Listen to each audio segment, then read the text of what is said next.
मुख्यमंत्री बनने का काम साथियों बहुजन समाज पार्टी ने किया।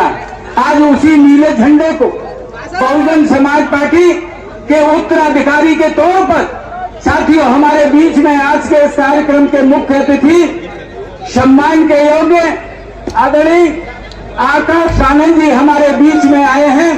तो आपसे यही अपील है, निवेदन है कि आप भारी जन समर्थन के साथ माननीय आकाश आनंद जी का हाथ उठा करके स्वागत करेंगे।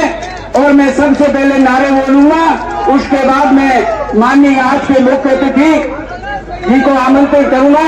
बहुजन समाज पार्टी जिंदाबाद, बहुजन समाज पार्टी जिंदाबाद, रानी बहन कुमारी मायावती जी जिंदाबाद, रानी बहन कुमारी मायावती जी जिंदाबाद।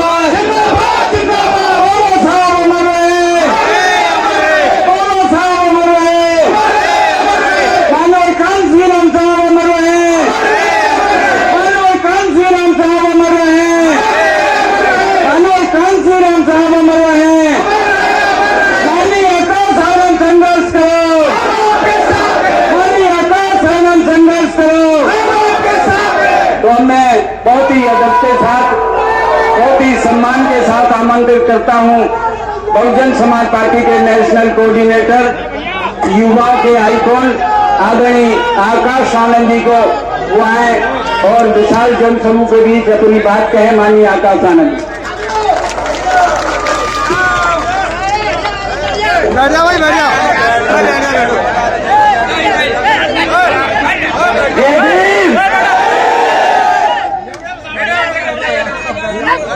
अब जरा सब शांत हो जाए।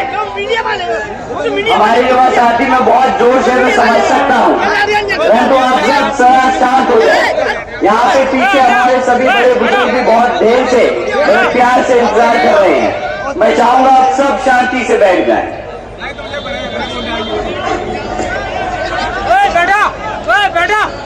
साथियों, सबसे पहले मैं आज हमारे सभी मुसलमान भाइयों बहनों, बड़े बुजुर्ग, माताओं, आप सभी को ईद की मुबारकबाद देना चाहता हूं। साथ ही साथ आज महात्मा ज्योतिबा फूले जी की भी जयंती है, तो उनको भी मैं कोटि कोटि नमन करता हूं। आप सब इतनी देर से, इतनी गर्मी में हम सबका इंतजार कर रहे थे, इतनी धैर्य से आप हमारा इंतजार कर रहे थे और हमें सुनने आए। तुम्हारे जितने भी यहाँ मौजूद सभी छोटे बड़े, हमारे सभी युवा साथी, हमारे सभी बड़े बुजुर्ग, हमारी सभी माताएं बहनें, आप सभी को मैं तहे दिल से धन्यवाद करता हूं। आज इस सभा को सफल करने में यहां हमारे सभी मंडल से लेके बूथ स्तर तक के कार्यकर्ता पदाधिकारियों का भी मैं तहे दिल से धन्यवाद करता हूं और मंच पर मौजूद हमारे सभी नेतागणों का भी धन्यवाद करता हूं।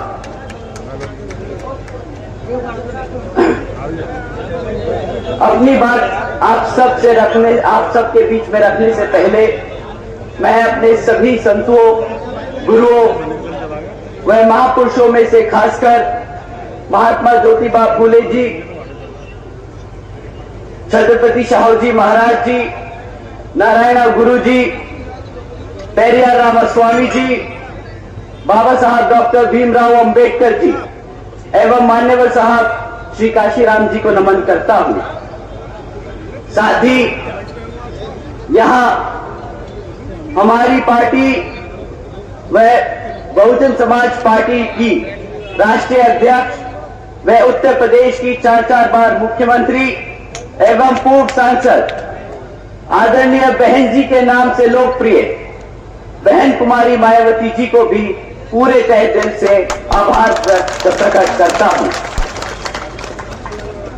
जिन्होंने अपना पूरा जीवन बामसेफ, DS4 व BSP के जन्मदाता एवं संस्थापक मान्यवर साहब श्री काशीराम जी के बताए हुए रास्ते पर चलकर परम पूज्य बाबा साहब डॉक्टर भीमराव अंबेडकर जी के मानवतावादी व आत्मसम्मान व स्वाभिमान के मूवमेंट के कारवां को अपने आजीवन त्याग, तपस्या व कड़े संघर्ष से एक नई राजनीतिक ऊर्जा शक्ति प्रदान की है तथा उत्तर प्रदेश जैसे विशाल व महत्वपूर्ण राज्य में 4 बार अपनी पार्टी बीएसपी के नेतृत्व में सरकार बनाकर खासकर बहुजन समाज के लिए एक ऐसी मिसाल बन गई है जिससे प्रेरणा लेकर करोड़ों लोग यहां सामाजिक परिवर्तन व आर्थिक तरक्की के मिशनरी कार्य में जुड़े हुए हैं। इतना ही नहीं साथियों, बल्कि मैं भी उनके इस नेतृत्व से प्रभावित होकर बीएसपी मूवमेंट से जुड़ा हूं और उनके पद चिन्हों पर चलकर इस मिशनरी दायित्व को, कर्तव्य को व फर्ज को पूरा करना चाहूंगा, जिसके लिए बहुजन समाज के मसीहा परम पूज्य बाबा साहब डॉक्टर भीमराव अंबेडकर जी आजीवन कड़ा संघर्ष करते रहे। साथियों, जैसा कि आप सब जानते हैं कि लोकसभा के आम चुनाव के बीच में हम सब हैं, परंतु अपनी चुनावी मुद्दों को आपके बीच में रखने से पहले मैं हमारे पार्टी के कुछ मुद्दे आपके बीच में रखना चाहूंगा। अगर यहां पे हमारा समाज, हमारा परिवार हमें इजाजत दे तो, आप लोगों की सहमति है तो मैं अपनी बात आप लोगों साथियों, जैसा कि आप जानते हैं, विरोधी दल चुनावी दौर में नहीं बल्कि हर एक वक्त हमारे मूवमेंट, हमारी बहुजन समाज पार्टी को गुमराह करने के लिए, उसको तबाह करने के लिए हमारे कार्यकर्ता, हमारे युवा साथी, हमारे सभी समर्थकों को गुमराह करने के लिए साम दाम दंड भेद का इस्तेमाल करते रहते हैं। इसमें से सबसे एक बहुत जरूरी चीज मैं आप लोगों के बीच में आज रखना चाहूंगा। साथियों, दुश्मन कभी भी सामने से आके वार रखता, हमारे लोगों के बीच में ये बहरूपिये भेजते हैं और हमारे समाज के लोगों को अंदर से तोड़ने की कोशिश करते हैं। ये लोग किस रूप में आते हैं, आप लोगों ने कैसे पहचानेंगे, मैं आपको बताना चाहूंगा। हमारे युवा साथियों को स्पेशली आप लोग ध्यान से सुनिएगा। आप लोगों में गर्म जोश बहुत है और मुझे वो बहुत अच्छा लगता है।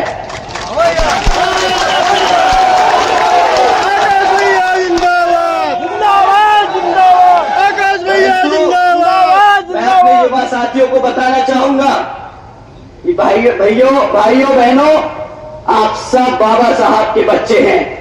वो दिमाग से काम लेते थे, गर्मजोशी से नहीं। वो दिमाग से आगे अपना मूवमेंट को बढ़ाते रहे, अपने समाज को तरक्की देने के लिए करते रहे काम। तो साथियों, ये आपको अब दिमाग से सोचना होगा, दिल से नहीं। आपके बीच में जो बहरूपिये हैं वो किस तरह आप लोगों को गुमराह करने का काम करते हैं। साथियों, वो बहरूपिये नीला पटका पहन के आएंगे। वो साथियों बहुजनों की बात करेंगे। साथियों, वो आपसे बहन जी की भी बात करेंगे, वो बात करेंगे बाबा साहब की, वो आपके हकों की बात करेंगे। परंतु साथियों, जब बात वोट डालने की आए, जब बात आपके साथ संघर्षों में खड़े होने की आए, तब वो आपके नहीं, आपके अपने नेता की नहीं, विरोधी पार्टियों के नेताओं की बात करेंगे। बताएंगे किस तरह कांग्रेस, बीजेपी, उनके छोड़े हुए चमचा लोग, वो किस तरह उनके नेता हैं। साथियों, आप लोगों को ऐसे लोगों से बचकर रहना होगा। और ये बहरूपिये ऊपर से लेकर नीचे तक हर स्तर पर मिलेंगे, हर मोड़ पर मिलेंगे आपको गुमराह करने के लिए। तो कभी कोई बहरूपिया आपको कार्यकर्ता के रूप में दिख जाए, कोई बहरूपिया आपको पदाधिकारी के रूप में मिल जाए, परंतु साथियों, आप इन बहरूपियों को पहचान कर इनको सतर्क ना करना, इनको कभी मत पहचानना, इन्हें कभी मत बताना कि आप इन्हें पहचान चुके हो। क्योंकि साथियों, आपको अगर आपने इनको बता दिया कि भाई तुम धोखेबाज, तुम गद्दार, जो हमारे बहुजन समाज को कमजोर करने के लिए यहां बीच में बैठे हो, तो ये साथियों सतर्क हो जाएंगे, ये अपना रूप बदल लेंगे, फिर से यहां से उठ के दूसरी जगह चले जाएंगे।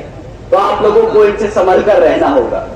साथियों, इन्हीं कुछ मुद्दों को इन लोगों ने पिछले कुछ सालों से हमारे कार्यकर्ताओं के बीच में फैलाने का काम किया है, ऐसे ही गुमराह करने का काम किया। इसमें से एक सबसे इंपॉर्टेंट, सबसे जरूरी मुद्दा किताबों का। बहुत से नेता लोग डरते हैं बोलने में किताब, परंतु मुझे गर्व है कि मेरी पार्टी, हमारी बहुजन समाज पार्टी किसी धरना सेठ के पैसे पे नहीं, अपने कार्यकर्ता के धन से चलती है। साथियों, आप जानते होंगे इलेक्ट्रल बॉन्ड्स के बारे में, आप लोगों ने उसकी खबरें जरूर सुनी होगी। अगर नहीं सुनी तो मैं आपको कुछ इंपॉर्टेंट, कुछ जरूरी बातें उसके बारे में बताता हूं। साथियों, पिछले 6 सालों में इन इलेक्ट्रल बॉन्ड्स के द्वारा 25 राजनीतिक दलों ने 16,500 करोड़ रुपए चंदा लिया है। 16,500 करोड़ रुपए अपने राजनीतिक दलों को चलाने के लिए। परंतु इन 25 राजनीतिक दलों में सब लोगों का नाम निकला, बीजेपी का नाम निकला, कांग्रेस का नाम निकला, हमारे समाजवादी पार्टी लोगों का नाम निकला, परंतु एक पार्टी थी जिसका नाम नहीं था।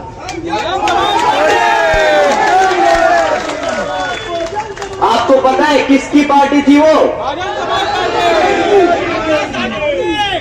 आपके चंदे से चलने वाली पार्टी है वो, आपकी अपनी बहुजन समाज पार्टी है वो। साथियों, बहुजन समाज पार्टी ने कभी नहीं किसी धरना सेठ से 1 रुपया लिया, ना आज तक लिया है, ना आगे कभी लेगी। हमारे कार्यकर्ताओं के तन, मन और धन से हम लड़ते आए हैं ये चुनाव, आज तक और आगे भी लड़ते रहेंगे। और मेरे को पता है हमारे लोग कभी आवाज में ही सही, पर आज मैं मन से बोलता हूं, अपने किताबों के बोझ को नहीं मानते। वो कहते हैं भैया ये किताबों का बोझ नहीं, ये किताब मेरा कर्तव्य है, क्योंकि इस किताब के बलबूते पे मेरा मूवमेंट आगे चलता है, बाबा साहब का मिशन आगे बढ़ता है, बहन जी के हम हाथ मजबूत करते हैं। तो साथियों, ये जो बहरूपिये, ये जो नीला पटका लगा के आपको भटकाने की कोशिश करते हैं, इन्हें अगली बारी सही में मुंह पे तमाचा लगा के बोलिएगा कि किताब कर्तव्य है मेरा, और तुम जैसे लोगों को हमें हमारे समाज में बीच में रहने की कोई जरूरत नहीं।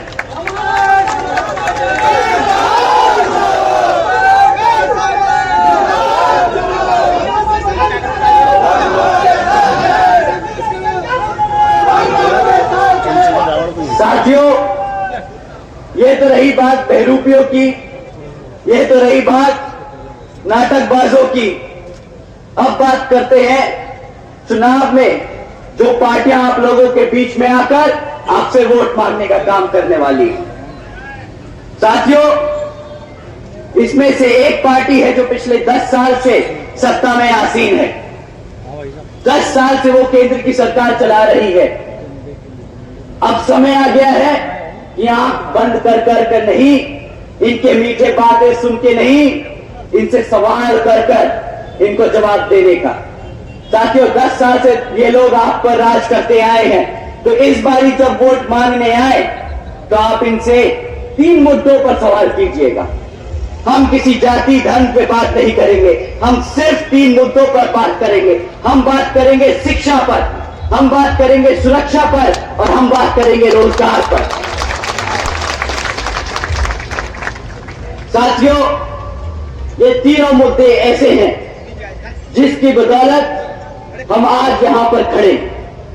इन्हीं 3 मुद्दों को लेकर बहन जी ने संघर्ष किया, और आज हम जैसे लोग इतनी बड़ी जनसभा रख पा रहे हैं। साथियों, पहला मुद्दा शिक्षा का है। हमें बीजेपी की सरकार से अब पूछना होगा कि भाई पिछले 10 सालों में क्यों इतनी पेपर लीकों की खबरें आती हैं। अब उनको जवाब देना होगा कि जब भी सरकारी नौकरियों के लिए एंट्रेंस टेस्ट होते हैं, एंट्रेंस एग्जाम्स होते हैं, तो उसमें जब हमारे युवा साथी पेपर दे के आते हैं तो क्यों उन्हें 3-4 दिन बाद पता चलता है कि वो पेपर लीक हो गया। आप लोगों को सवाल पूछना होगा कि भाई पेपर लीक किया जाता है, आपकी मंशा क्या है। आप चाहते हैं कि आप दिखाएं कि आप रोजगार देने की कोशिश कर रहे हैं, पर आपकी असलियत पेपर लीक कर उन नौकरियों को रद्द करने की है। आप चाहते ही नहीं कि हमारा युवा कभी रोजगार हो। साथियों, एंट्रेंस एग्जाम देने तक तो दूर की बात है। हमारे बच्चे अगर आज भी प्राइमरी और मिडिल स्कूल में पढ़ रहे हैं तो उनका इतना बुरा हाल है कि ना आधे से ज्यादा, मैं सरकारी सर्वे आपके बता रहा हूं, सरकारी सर्वे बताता है साथियों कि आज सरकारी स्कूलों में 8वीं कक्षा के बच्चे, आधे से ज्यादा 8वीं कक्षा के बच्चे गुणा भाग नहीं कर सकते। क्या ऐसे ही हम अपने बच्चों को अपने पैरों पर खड़ा कर पाएंगे? अगर हम प्लस माइनस ही नहीं कर पाएंगे तो हम कहां से कोई व्यापार करेंगे, कहां से हम रोजगार की बात करेंगे। साथियों, आज सरकार का सर्वे बोलता है कि 8वीं कक्षा के बच्चे ना गुणा भाग कर सकते हैं, ना अंग्रेजी में बात कर सकते हैं, ना अंग्रेजी समझ सकते हैं। प्रधानमंत्री जी इंडिया को एक वर्ल्ड इकोनॉमी बनाने की बात करते हैं, बहुत बड़ी इकोनॉमी बनाने की बात करते हैं। प्रधानमंत्री जी मुझे लगता है अपने व्यापारी दोस्तों के लिए व्यापार करते हैं, अपने दोस्तों के लिए भारत की वर्ल्ड इकोनॉमी बनाने की बात करते हैं, क्योंकि हमारे समाज के बच्चे जो सरकारी स्कूलों में पढ़ रहे हैं वो बेचारे ना अंग्रेजी में बोल पाते हैं, ना समझ पाते हैं। तो कैसे हमारा बच्चा बढ़ते हुए भारत में व्यापार करेगा, कैसे वो रोजगार ले पाएगा? आप बोलते हो कि हम यूएस से बिजनेस करेंगे, हम यूरोप से बिजनेस करेंगे। अरे मेरा बच्चा अगर अंग्रेजी उनकी समझ नहीं पाएगा, बोल नहीं पाएगा, तो कहां से मेरे बच्चे को रोजगार मिलेगा, कहां से वो व्यापार करेगा? साथियों, ये लोग डिजिटल इंडिया की बात करते हैं। डिजिटल इंडिया के नाम पे जो मजाक किया है आपके सामने फैक्ट में रखता हूं। साथियों, सरकारी स्कूलों में 65% सरकारी स्कूलों में आज एक भी कंप्यूटर नहीं है। जब कंप्यूटर नहीं होगा तो बच्चे सीखेंगे कैसे? अगर सीखेंगे नहीं तो बनेगा कहां से डिजिटल इंडिया? कौन सा डिजिटल इंडिया की बात करते हो अगर हमारे बच्चों को कंप्यूटर चलाना नहीं आएगा? साथियों, जिन बच्चे कुछ सरकारी स्कूलों में अगर टूटा फूटा एक अगर कंप्यूटर पड़ा भी होगा तो उसमें इंटरनेट कनेक्शन नहीं होगा। अगर इंटरनेट कनेक्शन नहीं है तो बच्चा कहां से दुनियादारी के बारे में समझेगा? कहां से उसे पता चलेगा कि अमेरिका में क्या हो रहा है, जापान में क्या हो रहा है, चाइना में क्या हो रहा है? परंतु ये लोग सिर्फ मार्केटिंग करना चाहते हैं। डिजिटल इंडिया का बड़ा पोस्टर छापेंगे और पूरे भारत में घुमाएंगे, उस पे हजारों करोड़ रुपया खर्चेंगे, पर डिजिटल इंडिया की योजना के नाम पर 1 रुपया खर्चना नहीं पसंद करेंगे। साथियों, दूसरा सबसे जरूरी मुद्दा जिस पे आपको उनसे सवाल उठाने, वो है हमारे युवा साथियों के लिए रोजगार का। रोजगार के नाम पर पिछले 10 सालों में आज एक फैक्ट सामने आता है। भाई पिछले 10 सालों के इनके काम के बाद आज हमारे यहां 3 में से 1 ग्रेजुएट युवा बेरोजगार घूम रहा है।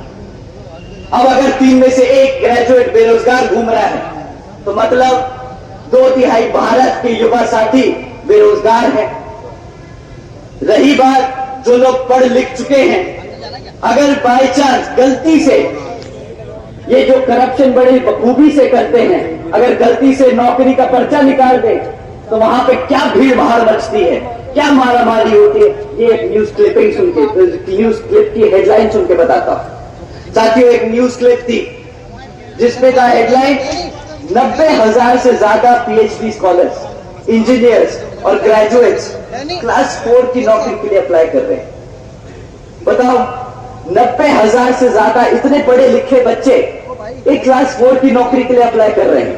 क्लास 4 की नौकरी की क्वालिफिकेशन 5वीं पास है। 5वीं क्लास के क्वालिफिकेशन पे हमारे पीएचडी स्कॉलर्स को अप्लाई करना पड़ रहा है। इतनी मारामारी है साथियों। पर ये लोग बहुत गर्व से बोलते हैं कि कैसे इन्होंने रोजगार को रोक के लोगों को पेट भरने का काम किया,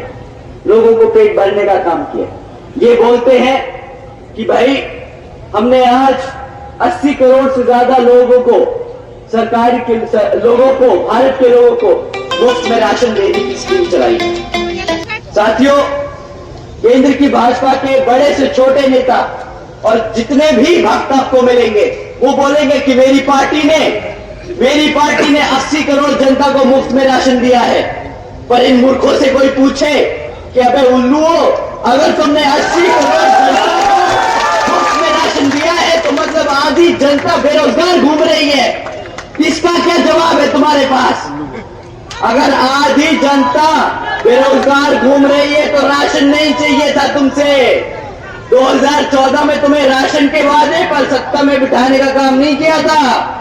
तुमने वादा किया था हर साल 2 करोड़ नौकरी देने का। 80 करोड़ जनता को भिखारी बनाने का वादा नहीं किया था।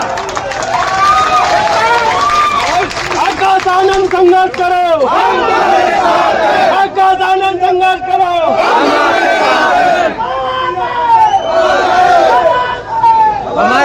हमारे बुजुर्ग यहाँ बैठे हैं।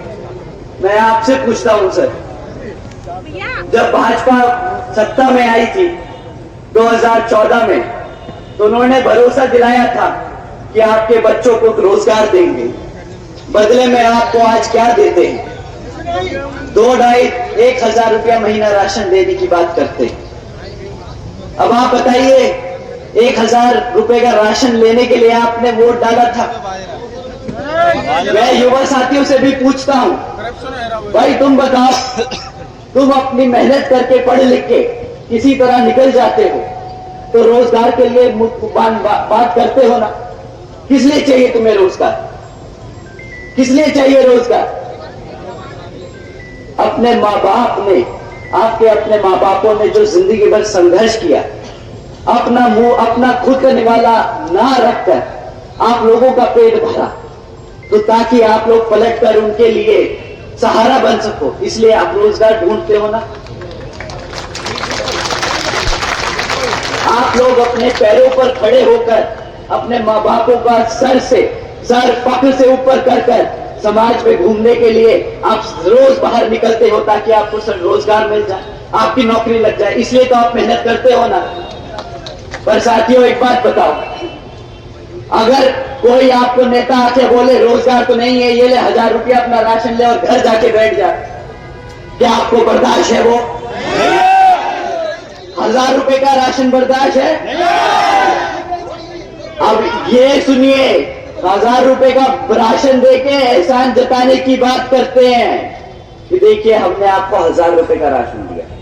मैं अपने युवा साथियों से, मैं अपने बड़े बुजुर्गों से अब इस बार दरख्वास्त करूंगा कि अगली बार ये आप लोगों के बीच में आएंगे ना, तो ये जो आपको राशन का थैला थमाते हैं, वही खाली थैला इनके मुंह पर मार के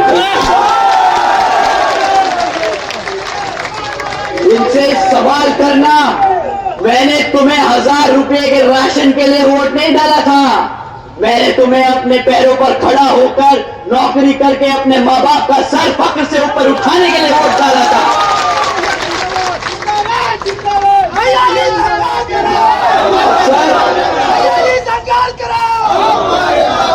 और मैं अपने युवा साथियों से दूसरा सवाल करने को पूछूंगा।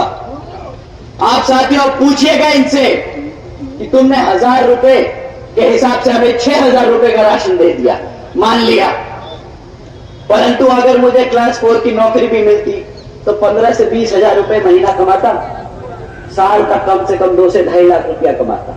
तुमने मुझे बदले में क्या दिया? 2.5 लाख रुपए के बदले 6,000 रुपए का राशन, 12,000 रुपए का राशन। अबे तुम लोग क्या हमें बेवकूफ समझते हो? मेरा समाज अब उठ रहा है, बाबा साहब का समाज अब ये बर्दाश्त नहीं करेगा। ये गुजरात का मॉडल अपने को समझ नहीं आता भाई साहब।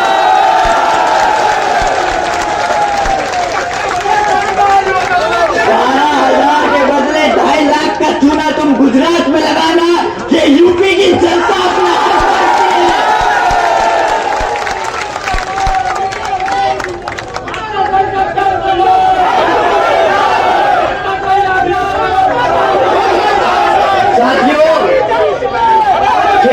गला फाड़ फाड़ कर सड़क पर घूम रहे थे आपके साथ बीच में।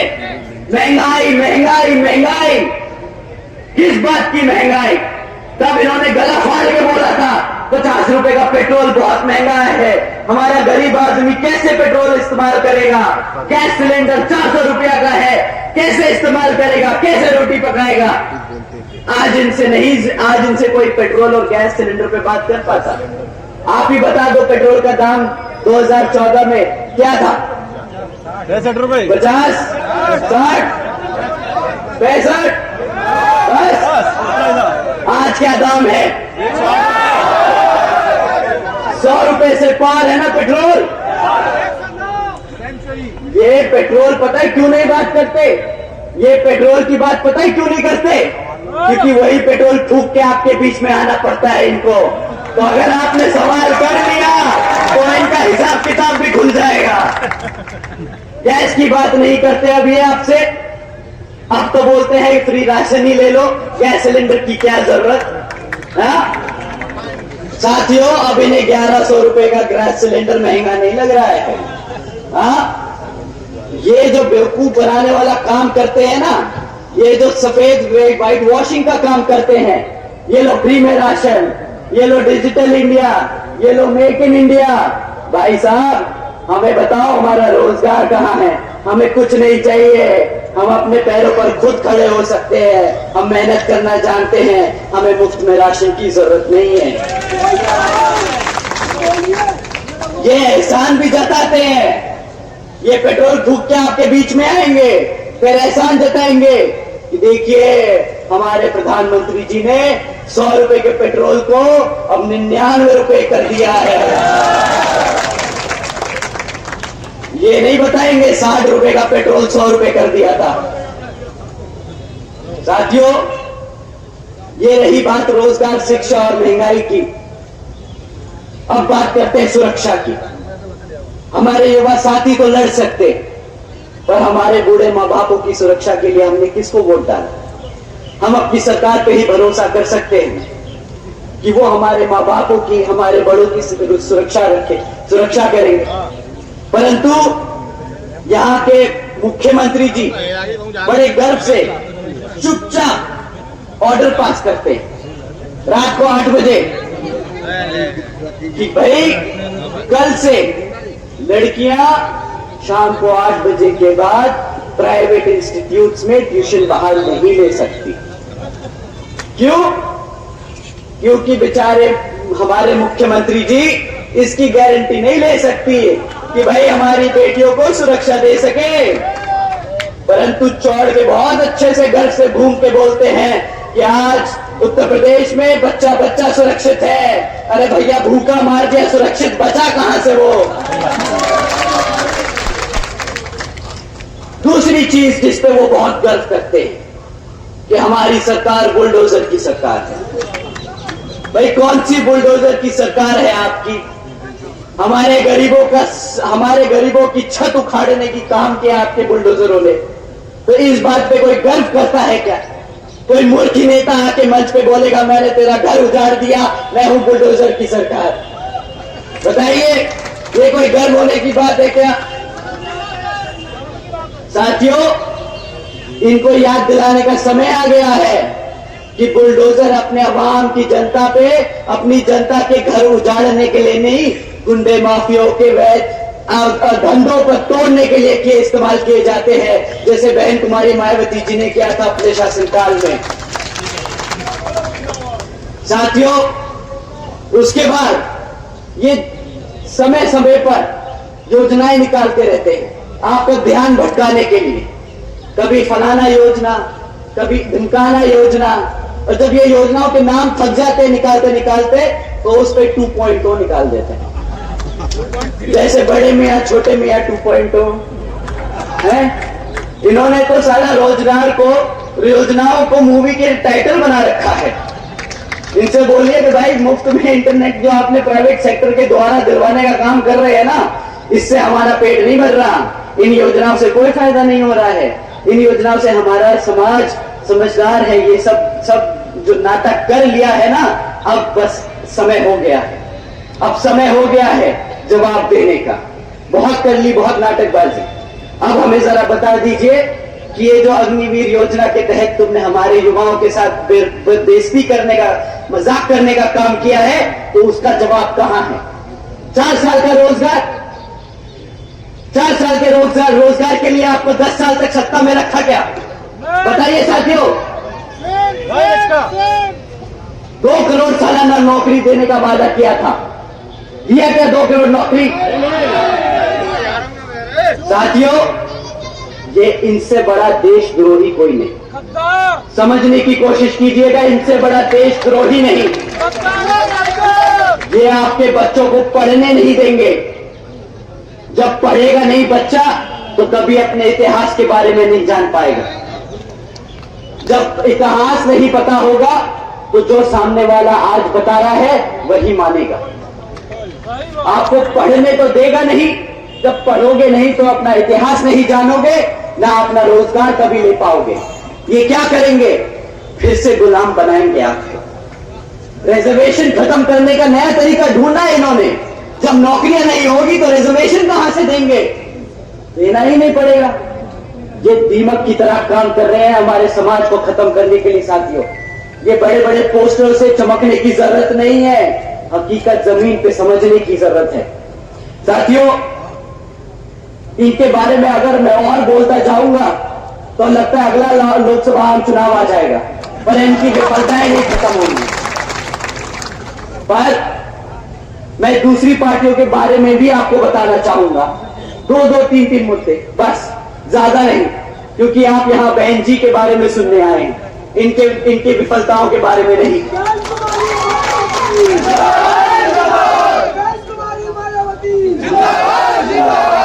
साथियों, 2012 में एक युवा नेता आए थे आप लोगों के बीच में, भरोसा आप सब ने जताया था, परंतु आज युवा मेरे को बोलता है YouTube पे, Facebook पे, मीटिंगों में, और मैं ये दोहराऊंगा, मुझे मना किया उन्होंने कि भैया ये हम आपसी की बात है, मंच पे से न बोलिएगा, पर मैं जानना चाहूंगा, मैं अपने सभी युवा साथियों के साथ अपने बड़े बुजुर्गों को भी बताना चाहूंगा कि हमारा युवा कैसा परेशान है।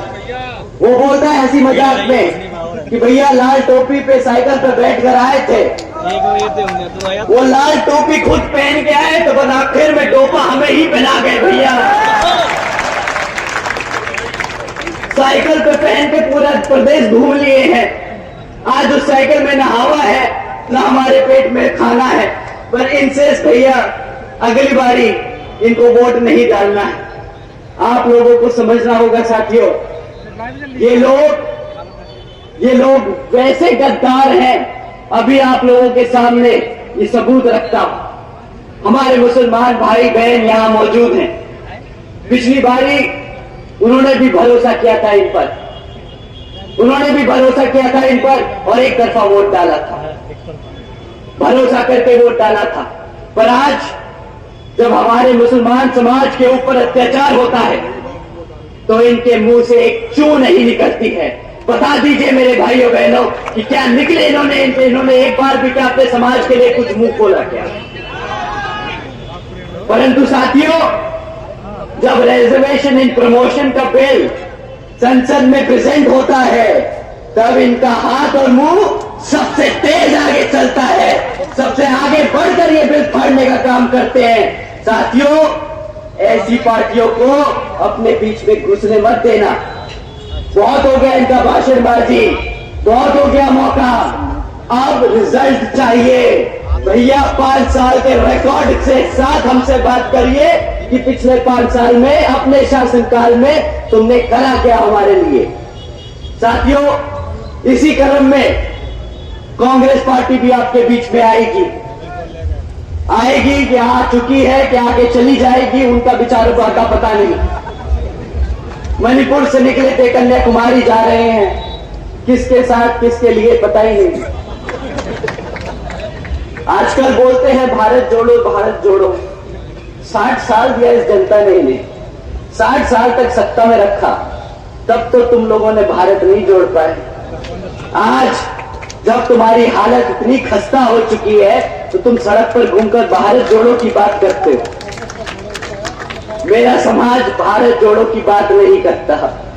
हमारा समाज रोजगार की बात करेगा, हमारा समाज आज की बात करेगा। बहुत हो गया, 60 साल बहुत लंबा समय होता है।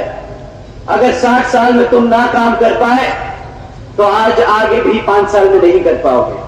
हमारे बड़े बुजुर्ग बहुत अच्छे से बता के गए हैं कि बेटा, एक बार गलती हो दूसरा मौका दे दो, 2 बार गलती हो तीसरा मौका दे दो, पर अगर तीसरी बार भी गलती करे तो वो गलती नहीं बेटा, धोखा है, धोखा।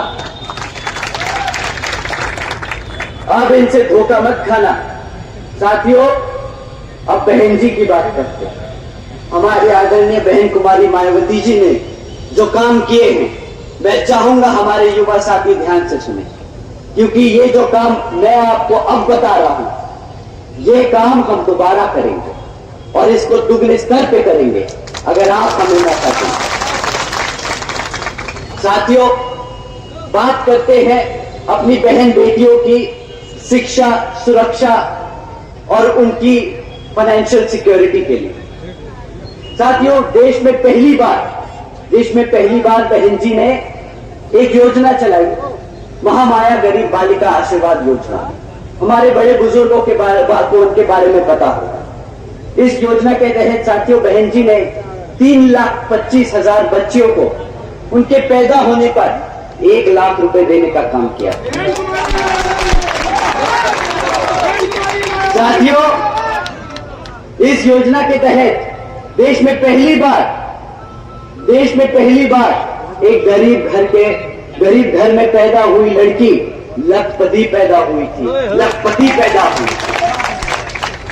साथियों, बहन जी ने इस योजना के तहत 3,25,000 करोड़ रुपए अपनी बच्चियों को देने का काम किया है। इसे मुफ्त में राशन नहीं, इसे अपने पैरों पर खड़े होने के लिए, इसको अपने पैरों पर खड़े होने के लिए अवसर कहते हैं। साथ ही में साथियों, बहन जी ने सावित्रीबाई फुले का आशीर्वाद योजना भी चलाई थी। इसके तहत बहन जी ने अपनी बच्चियों को 12वीं तक की शिक्षा मुफ्त में देने का काम किया। 7 लाख बच्चियों को इसका लाभ हुआ, 7 लाख बच्चियों को इसका लाभ हुआ। बहन जी ने 600 करोड़ से ज्यादा की लागत अपनी बच्चियों पर खर्चने का काम किया था। और आने वाले विधानसभा, लोकसभा चुनाव में अगर आप हमारा साथ देंगे तो बहन जी इसको दुगने तिगने स्तर पर इसको बढ़ा के आगे काम करेंगे। साथियों, ये तो बात थी शिक्षा की, प्राइमरी एजुकेशन की। उसके बाद हम ग्रेजुएशन लेवल की एजुकेशन के बारे में बात करते हैं। साथियों, बहन जी ने प्रदेश के व्यावसायिक technical institutes, engineering colleges, polytechnic एवं इंडस्ट्रियल ट्रेनिंग इंस्टीट्यूट्स में हमारे अन्य पिछड़े वर्गों के छात्रों के लिए 27वीं सदी आरक्षण की व्यवस्था तय की। उन्होंने अपने पिछड़े समाज को लेकर पढ़ाई लिखाई में आगे बढ़ाने का काम किया था। आज की डेट में प्रधानमंत्री से लेके भाजपा का छोटे से छोटा नेता या भक्त आपके बीच में खड़े होकर ये नहीं बता सकता कि उसने पिछड़े समाज के लिए क्या काम किया है, कैसे उसे पढ़ाने का लिखाने का काम किया है। परंतु हमारे पास रिकॉर्ड है, हमारी नीतियां हैं, हमारे पास डेटा है बताने के लिए।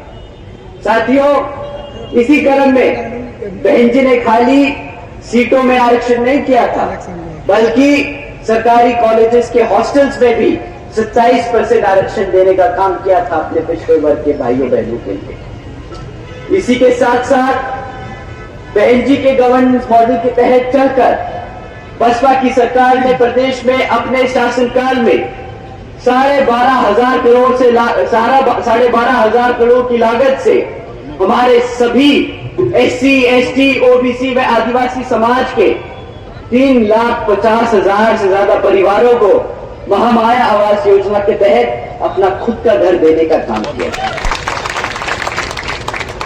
बुलडोजर नहीं चलाया, इसका प्रचार नहीं किया, उन्होंने अपने परिवार को, अपने समाज को घर देने का काम किया। साथियों, नेता, एक लीडर ऐसा होता है जो अपनी आवाम के लिए परेशान हो, दिन रात अपनी आवाम के लिए सोचे, अपने समाज के लिए काम करे। वो ये काम करके दिखा चुके। और अगर आप लोग दोबारा मौका देंगे तो आने वाले लोकसभा चुनाव में अगर आप उन्हें प्रधानमंत्री बनाकर पार्लियामेंट में भेजने का काम करेंगे तो यही योजनाएं पूरे देश में लागू करने का बहन जी काम करेंगी। साथियों, यही नहीं बल्कि बहन जी की सरकार में कृषि एवं संबंधित कार्यों में मिनिमम डेली वेजेस को 55 रुपए से बढ़ाकर 100 रुपए प्रतिदिन करने का बहन जी ने काम किया था। और साथियों, पिछड़े वर्ग के लोगों की क्रीमी लेयर की वार्षिक आय को 3 लाख रुपए से बढ़ाकर 5 लाख रुपए करने का भी काम किया था। यही नहीं बल्कि अपने सरकार के दौरान बहन जी ने 90,000 से ज्यादा शिक्षकों को सरकारी नौकरी देने का काम किया। 1 लाख से अधिक सफाई कर्मचारियों को रोजगार दिया। 2 लाख से अधिक पुलिस फोर्स में भर्ती की। 6 लाख से अधिक हमारे सभी अपर कास्ट के समाज में से सभी जरूरतमंद लोगों को सरकारी नौकरी देने का काम किया। साथियों, यही नहीं, सबसे पहले जो बैकलॉग की नौकरियों को भरने का, बड़े स्तर पर भरने का काम बहन जी की सरकार में हुआ।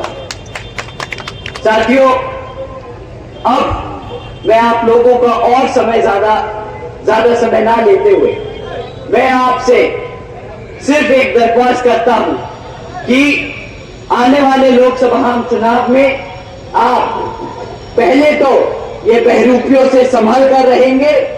दूसरा, विपक्षी दल जब आपके बीच में आए तो वही जो खाली राशन आपको देके गए, वही खाली राशन का थैला उनको थमा के वापस भेजे। और यहां पर जो आपके क्षेत्र में बीएसपी के प्रत्याशी हैं, आप उनको वोटिंग मशीन पे हाथी वाला निशान का बटन दबाकर यहां पर विजय बनाकर बहन जी को प्रधानमंत्री बनाने का काम करें। और ये हमारे लिए नहीं, आप अपने समाज के लिए काम करेंगे। साथियों, आप अपनी बात यही समाप्त करते हुए मैं आप लोगों से रजा लेता हूं। जय भीम,